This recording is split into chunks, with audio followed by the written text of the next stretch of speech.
You ask Tiger to solve. This deals with linear equations with one unknown.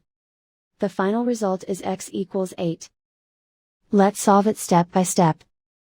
Simplify the expression. Group all constants on the right side of the equation. Subtract 2 from both sides. Simplify the arithmetic.